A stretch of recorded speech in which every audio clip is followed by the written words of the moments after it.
بسم اللہ الرحمن الرحیم۔ السلام علیکم ورحمۃ اللہ وبرکاتہ۔ قرآن کریم کے 22ویں پارے کی تفسیر کا خلاصہ آپ کے سامنے پیش کرنا ہے۔ 22واں پارہ، اس میں سورہ احزاب چل رہی ہے، اور اس صورت میں نبی کریم صلی اللہ علیہ وسلم کی ازواج، آپ کی بیویوں کا جو ہے ان کی شان اور عظمت بیان کی گئی ہے، اور اسی ضمن میں پھر کائنات کی تمام مومنات، آپ صلی اللہ علیہ وسلم کی جو بیٹیاں ہیں ان کا ذکر ہے۔ تو خصوصاً مائیں بہنیں ضرور اس میں توجہ کے ساتھ سنیں اور آگے بھی پہنچائیں۔ اس میں اسلام نے عورت کو مقام کیا دیا ہے، پہلے بھی یہ بات ہو چکی ہے سورۃ النساء کے ضمن میں بھی،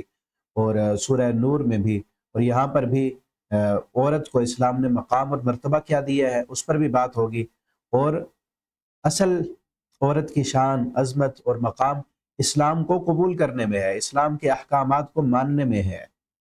اسلام سے اگر باہر نکلیں گی تو اسلام سے باہر اس عورت کا کوئی مقام نہیں ہے، کوئی عزت نہیں ہے، کوئی شان نہیں ہے۔ تو مومنات کو چاہیے کہ وہ سورہ احزاب کو لازمی پڑھیں،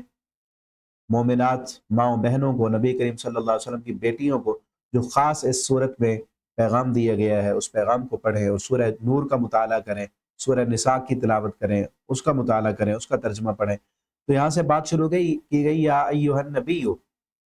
اے نبی کریم صلی اللہ علیہ وسلم، کل ازواجک، آپ کہہ دیں اپنی بیویوں کو، ان کنتن تردن الحیات الدنیا وزینت، اگر تم دنیا کی زیب و زینت چاہتی ہو اور دنیا کا ساز و سامان چاہتی ہو۔ اصل واقعہ ہوا تھا، آپ صلی اللہ علیہ وسلم سے نا ساری بیویوں نے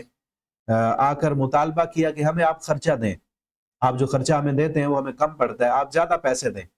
اب نبی صلی اللہ علیہ وسلم کا گھر ہے، مطالبہ ہو گیا دنیا کا، اور یہ مانگا بھی اس وقت تھا جب آپ صلی اللہ علیہ وسلم کے پاس پیسے تھے، یعنی جب فتوحات ہو رہی تھی، جب آپ صلی اللہ علیہ وسلم کے پاس مال غنیمت آتا تھا، آپ صلی اللہ علیہ وسلم تو سارا،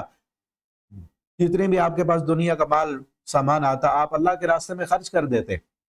اس کو صدقہ کر دیتے۔ آپ نے اپنا کوئی مال نہیں بنایا، کوئی جائیدادیں نہیں بنائی آپ صلی اللہ علیہ وسلم نے۔ تو بیویوں نے اس وقت مطالبہ کیا، سب نے پلاننگ کی کہ ہم نے نا آج آپ صلی اللہ علیہ وسلم سے نا خرچے کا مطالبہ کرنا ہے کہ ہمارا خرچہ بڑھایا جائے، ہمیں زیادہ پیسے دیے جائیں۔ تو اللہ تعالیٰ کو یہ بات اچھی نہیں لگے کہ نبی کے گھر میں اور دنیا کی خواہش، مختصر ضروریات تو پوری ہو رہی تھی نا، ہر کسی کو آپ صلی اللہ علیہ وسلم نے الگ سے حجرے بنا کر دیے ہوئے تھے، اور کھانا پینا بھی جو ضرورت تھی وہ پورا تھا، لیکن کچھ زیادہ کا مطالبہ کیا تو اللہ تعالیٰ کو یہ بات پسند نہیں آئی، اور یہ آیت نازل کر دی، اے نبی صلی اللہ علیہ وسلم، آپ اپنی بیویوں سے کہہ دیں اگر تم دنیا کی زیب و زینت چاہتی ہو فتعالین، تو آؤ، امتعکن واسرحکن سراحا جمیلا، وہ ہم تمہیں دنیا دے دیتے ہیں، کتنے پیسے چاہیے، کیا کچھ چاہیے، دنیا کا کیا ساز و سامان چاہیے وہ دے دیتے ہیں، لیکن یاد رکھو واسرحکن سراحا جمیلا، ساتھ پھر طلاق بھی لے لو، پھر نبی کریم صلی اللہ علیہ وسلم کا ساتھ نہیں ملے گا تمہیں۔ اگر دنیا کی خواہش ہے، دنیا کی زیب و زینت اور عیش والی زندگی، سکون والی زندگی وہ تمہیں دے دیتے ہیں، اگر نبی صلی اللہ علیہ وسلم کے ساتھ رہنا ہے تو پھر عیش والی زندگی نہیں چاہیے، پھر یہ تکلیف والی زندگی، یہ تنگی والی زندگی، یہ ترشی والی زندگی، یہ زندگی گزارنی پڑے گی جس کو نبی صلی اللہ علیہ وسلم نے خود اختیار کیا ہے۔ آپ صلی اللہ علیہ وسلم نے دعا کی، اللہم احینی مسکینا وامیتنی مسکینا، اللہ مجھے مسکین زندہ رکھنا، مسکینوں میں فوت کرنا، مسکینوں میں اٹھانا۔ تو آپ صلی اللہ علیہ وسلم نے ساری بیویوں کو بلایا، اور آپ نے ان کو کہا کہ ہاں دنیا لینی ہے تو لے لو، اور ساتھ میں طلاق بھی میں دے دیتا ہوں تمہیں۔ اور امی عائشہ رضی اللہ تعالیٰ عنہ سے کہا کہ میں تمہیں ایک بات کہنے لگا ہوں، ایک بات کا اختیار دینے لگا ہوں، اپنے والد سے مشورہ کر لینا پھر مجھے بتانا۔ آپ نے کہا کہ اگر دنیا چاہیے تو پھر دنیا لے لو، اور پھر ساتھ طلاق بھی لے لو مجھ سے۔ اور آپ نے امی عائشہ سے کہا کہ اپنے والد سے پوچھ کر پھر مجھے بتانا ہے۔ امی عائشہ کہنے لگی اللہ کے پیغمبر، سب سے پہلے انہوں نے جواب دیا، اللہ کے پیغمبر اس پر میں اپنے باپ سے پوچھوں گی؟ میں دنیا کو ٹھوکر مارتی ہوں، ہزاروں دنیا قربان ہے، میں آپ کا ساتھ کبھی چھوڑنے کے لیے تیار نہیں ہوں۔ اور آپ کی ساری بیویوں نے یہی کہا، اور یہ ایک مفسر نے تبصرہ کیا، حقیقی محبت یہ ہے، حقیقی محبت، اس سے بڑی محبت کی اور کوئی مثال نہیں ہو سکتی کہ ایک طرف دنیا کی زیب و زینت اور سکون والی زندگی، عیش والی زندگی، آرام والی زندگی وہ موجود ہے، اور دوسری طرف تنگی اور ترشی والی زندگی موجود ہے۔ نبی کریم صلی اللہ علیہ وسلم کی بیویوں نے آپ کے ساتھ جو اپنی جان سے بھی زیادہ محبت کرنے والی تھی، ان سب نے دنیا کو ٹھوکر مار دی، آپ صلی اللہ علیہ وسلم کے ساتھ رہنا اور تنگی والی زندگی کو انہوں نے اختیار کر لیا۔ آج پیغام ہے دیندار لوگوں کے لیے، ہم دیکھیں ہم کس چیز کو دیکھتے ہیں۔ آج ہمارا معاشرہ جو چل رہا ہے، ہم پیسہ دیکھتے ہیں رشتہ کرنے کے لیے، اپنا معیار دیکھتے ہیں کہ ہمارے معیار سے زیادہ پیسے والا ہو تو رشتہ کر لیں گے. لیکن اگر دیندار ہے، میرے بھائی بھی سن رہے ہیں، اگر دیندار ان کو لڑکی مل رہی ہے، دیندار ہے لیکن پیسہ نہیں ہے، اس کے ساتھ رشتہ کرنے کے لیے تیار ہی نہیں ہوتے. اسی طرح مائیں بہنیں سن رہی ہیں، اگر ان کی بچی کا رشتہ آتا ہے کسی دیندار نوجوان کا، اس کو اس لیے ٹھکرا دیتے ہیں کہ اس کے پاس پیسہ نہیں ہے، اس کے پاس گھر نہیں ہے، اس کے پاس کاروبار نہیں ہے. نبی کریم صلی اللہ علیہ وسلم کی سیرت سے، آپ کی بیویوں کے کردار سے ہمیں یہ بات ملتی ہے کہ دین کو ترجیح دیں. چاہے پیسہ نہیں ہے، آپ دین کو ترجیح دیں، اللہ تعالیٰ پیسے دیں گے. رزق کی ذمہ داری اللہ نے اٹھائی ہے. دین، اخلاق، کردار دیکھیں آپ، ٹھیک ہے نا. آپ جس سے شادی کرنا چاہتے ہیں، آپ دیکھیں وہ اگر لڑکی دیندار ہے، چاہے مال نہیں ہے، پیسہ نہیں ہے، کچھ نہیں لے کے آئے گی، آپ نے اس سے شادی کرنی ہے نا. دین جب آ گیا، آپ کی اولاد کی اچھی تربیت ہو جائے گی، آپ کا گھر جو ہے وہ جنت بن جائے گا، اور حقیقی محبت یہاں سے ملے گی. اور اب یہ بھی تو دیکھ رہے ہیں نا، کئی عورتیں صرف پیسے کی وجہ سے اپنے سابقہ شوہروں کو چھوڑ کر پیسے کی وجہ سے اور جگہ پہ شادی کر رہی ہیں. بھی شاید میں نے بتایا بھی تھا آپ کو بات، ایک خبر آئی میڈیا پر کہ ایک عورت نے اپنے شوہر کو قتل کروا دیا. کس وجہ سے؟ کہ کسی اور سے شادی کرنا چاہتی تھی، کہیں پر طلاق کے مطالبے کر کے دوسری جگہ، صرف پیسے کی وجہ سے. عورتیں پیسے کی وجہ سے دور بھاگتی ہیں، اور مرد جو ہے وہ حسن کو دیکھ کر، دین نہیں دیکھتے کہ حسن بھی ہے اور پیسہ بھی ہے اور پتہ نہیں کیا کچھ جو ہے. اصل ہمیں قرآن پڑھنے والوں کو، دینداروں کو کیا چاہیے کہ ہم دین کو ترجیح دیں، ایمان کو ترجیح دیں، اخلاق کو ترجیح دیں. دنیا بھی اللہ تعالیٰ سنوار دیں گے اور آخرت بھی سنوار دیں گے. اور آگے فرمایا، یا نساء النبی من یأتی منکن، اے نبی کی بیویوں یاد رکھو تمہارا شان اور مقام سب سے اونچا ہے. اگر تم میں سے کسی نے فحاشی کی، مبینہ، یضاعف لها العذاب ضعفین، اس کو دنیا میں سزا بھی ڈبل ملے گی، کیونکہ تمہارا شان اور مقام اونچا ہے اور نبی کے ساتھ تمہاری نسبت ہو گئی ہے. اور اسی طرح جو دین کے ساتھ جس عورت کی نسبت ہو جائے، اس پر اگر تھوڑی سی بھی عزت پر حرف آتا ہے تو دنیا اس کو بہت زیادہ اچھالتی ہے. تو اس لیے ان کو اپنی عزت اور ناموس کی اور زیادہ حفاظت کرنی چاہیے. اور آگے فرمایا، وَمَن يَقْنُتْ مِنكُنَّ، اور جو فرما بردار رہے گی تم میں سے، وَتَعْمَلْ صَالِحًا نُؤْتِهَا، اور نیک عمل کرتی رہے گی، اللہ اس کو اجر بھی ڈبل دے گا، اس کا ثواب بھی ڈبل ہے، اور اگر اس سے گناہ ہو گیا تو سزا بھی ڈبل ہے. وَأَعْتَدْنَا لَهَا رِزْقًا كَرِيمًا. آگے فرمایا، يَا نِسَاءَ النَّبِيِّ، اے نبی کی بیوی، لَسْتُنَّ كَأَحَدٍ مِّنَ النِّسَاءِ، تم کسی دنیا کی عورت کی طرح نہیں ہو، تمہارا مقابلہ کوئی دنیا کی دوسری عورت کر ہی نہیں سکتی. کیا شان اور مقام اللہ نے دیا کہ نبی کی بیوی ہیں اور ساری کائنات کے کلمہ پڑھنے والے مومنوں کی اللہ نے مائیں بنا دی ہے. وہ ہماری مائیں ہیں، اور ہماری اپنی حقیقی جو ماں ہے ان سے زیادہ ان کا شان ہے، ان کا مقام اور مرتبہ ہے. وَأَزْوَاجُهُ أُمَّهَاتُهُمْ، اسی صورت میں پیچھے نبی کریم صلی اللہ علیہ وسلم کا مقام کیا ہے کہ آپ پوری امت کے والد ہیں. آپ صلی اللہ علیہ وسلم کا مقام ہمارے اپنے جو حقیقی والد ہیں پیدا کرنے والے، ان سے زیادہ مقام اور شان ہمارے اوپر نبی کریم صلی اللہ علیہ وسلم کا ہے. دیکھیں نا، اب نبی کریم صلی اللہ علیہ وسلم ہماری جان سے بھی زیادہ ہم پر حق رکھتے ہیں. یہ دیکھیں پیچھے آیت گزری، آپ دیکھ لیں، النبی اولیٰ بالمؤمنین من انفسہم، نبی کریم صلی اللہ علیہ وسلم زیادہ حق رکھتے ہیں مومنوں کا من انفسہم، ان کے نفسوں سے.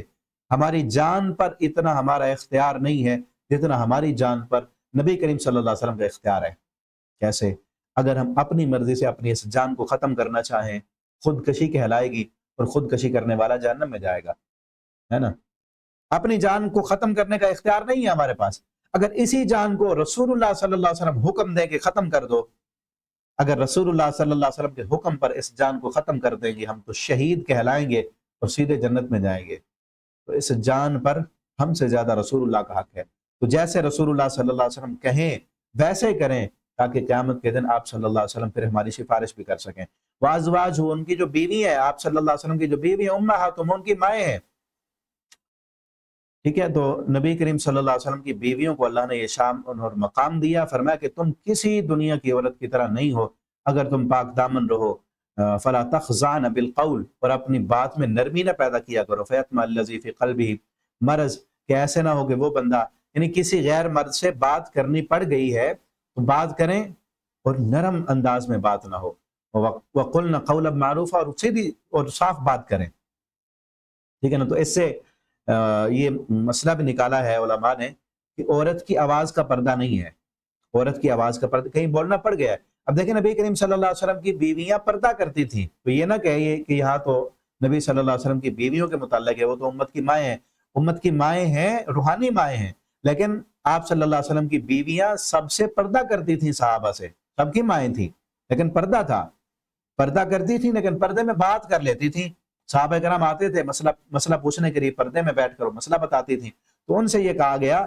کہ بات میں نرمی نہیں کرنی. ہو سکتا ہے وہاں پہ اس وقت منافق بھی رہتے تھے کہ کسی کے دل میں کوئی ایسی بات نہ آ جائے. تو آج امت کی تمام ماؤں، بہنوں، بیٹیوں کو بھی یہی پیغام ہے قرآن کا کہ بات کرنی پڑ جائے غیر مرد سے تو بات کر سکتی ہے. مسئلہ پوچھنا ہے، کوئی بھی بات کرنی ہے تو بات کر سکتی ہیں، لیکن انداز نرمی والا نہ ہو. اس میں ہے نا ایک مفسر نے تبصرہ کیا ہے، من لانا کلامہ آنا ارزہ، من لانا کلامہ آنا ارزہ. اس کا ترجمہ یہ بنتا ہے کہ جس کی باتیں نرم ہے نا، نرم انداز میں، لوچ انداز میں بات جو کرتی ہے عورت، آنا ارزہ، اس کی عزت پر حملہ کرنا آسان ہو جاتا ہے. یعنی جس عورت کی کلام میں نرمی ہے اس کو پھنسانا آسان ہے. تو سیدھی ستھری بات کریں. یہ بھی نہ ہوا کہ قلنا قولا معروفا، اتنی بھی وہ انداز نہ ہو کہ کوئی سننے والا کہے پتہ نہیں کس عورت سے پالا پڑ گیا، یہ تو جو ہے وہ غصے والی ہے اور جو گالیاں نکالنے والی ہے. ایسے نہ ہو. اور اتنی نرمی والی بات بھی نہ ہو کہ کسی بندے کے دل میں یہ بات آنے لگے کتنی پیاری آواز ہے، اس کے ساتھ ذرا اور باتیں کریں اور حال احوال پوچھیں. سیدھی ستھری بات ہو، دو ٹوک بات ہو، لمبی چوڑی تفصیلات نہ ہو، گپ شپ لگانے میں نہ جائیں. جتنی بات کرنی ہے، پوچھنی ہے، اتنی بات کریں اور سیدھے اور صاف انداز میں بات کریں تاکہ کسی ایسے مرد کے دل میں جو ہے غلط خیالات نہ آنے لگیں. اور آگے بہترین حکم دیا تمام امت کی ماؤں کو، کیا کہا؟ قرن فی بیوتکن، اپنے گھروں میں قرار پکڑنا ہے، گھروں میں رہنا ہے. لا تبرجن تبرج الجاہلیت الاولی، جاہلیت اولا کا تبرج نہیں کرنا. تبرج کیا تھا دور جاہلیت میں؟ تبرج یہ تھا کہ وہ اپنا گلے میں ہار پہنتی تھیں عورتیں اور اپنا دوپٹہ اوپر پہنتی تھیں. دوپٹہ پہننے کے بعد اس دوپٹے کو نیچے کر کے پھر اوپر رکھتی تھیں تاکہ جو سینے پر ہار انہوں نے پہنا ہوا ہے وہ نظر آئے لوگوں کو. اس کو تبرج کہا گیا کہ اپنی اس زینت کو ظاہر نہیں کر کے چلو، کہ ایسی چادر جو پہنی ہوئی ہے جس اس چادر کے اوپر بھی خوبصورتی بنی ہوئی ہے، وہ دیکھ رہے ہیں لوگ، اس کو مت دکھاؤ. جاہلیت الاولی، یہ دور جاہلیت اولا کی باتیں، یہ جہالت کی باتیں ہیں. اور آج عورت اسی طرح اپنا خوبصورتی کو دکھانے کے لیے، وہ تو اتنا کرتی تھیں صرف کہ دوپٹہ نیچے کیا ہوا ہے اور ہاتھ نظر آ رہا ہے. اب تو دوپٹے ہیں ہی نہیں، اتر چکے ہیں، اور کپڑے بھی شارٹ ہوتے جا رہے ہیں، اپنا جسم دکھایا جا رہا ہے، نمائشیں ہو رہی ہیں اور فیشن شو کرائے جا رہے ہیں. اور اس کو ماڈرنیشن کے نام پر جو ہے وہ لیا جاتا ہے کہ ہم تو بڑے ترقی یافتہ ہے نا. یہ پردہ، یہ برقع، یہ نقاب، یہ عورت کو چھپ کے رہنا، یہ تو اب پرانے دور کی باتیں ہو گئی ہیں، جبکہ یہ جہالت ہے. اور اب یہ دور جاہلیت جدیدہ ہے کہ جدیدیت کا نام دے کر وہی جہالت والے کام کیے جا رہے ہیں. تو اللہ تعالیٰ نے فرمایا کہ وہ جاہلیت والے کام نہیں کرنے، اپنے حسن کو ظاہر نہیں کرنا دور جاہلیت کی طرح، یعنی گھروں پہ قرار پکڑنے. اگر باہر نکلنا بھی پڑ گیا ہے تو پھر اپنے حسن کو دکھانے کے لیے اور اپنی زینت کو ظاہر کر کے نہیں جانا، بلکہ اپنی زینت کو چھپا کے جانا ہے. اور گھر میں رہ کر کیا کرنا ہے؟ آج جو کچھ ہو رہا ہے کہ سارا دن ڈرامے دیکھتے رہنا ہے، فلمیں دیکھنی ہے، کیا کرنا ہے؟ اقیمنا الصلاۃ، نماز قائم کرنا ہے، وآتینا الزکاۃ، زکوٰۃ دینی ہے، وأطیعنا اللہ. اب یہاں سے یہ معلوم ہوا زکوٰۃ عورتوں کو حکم ہے نا، عورت کے پاس مال ہوگا تو زکوٰۃ دے گی. عورت اپنا مال رکھ سکتی ہے،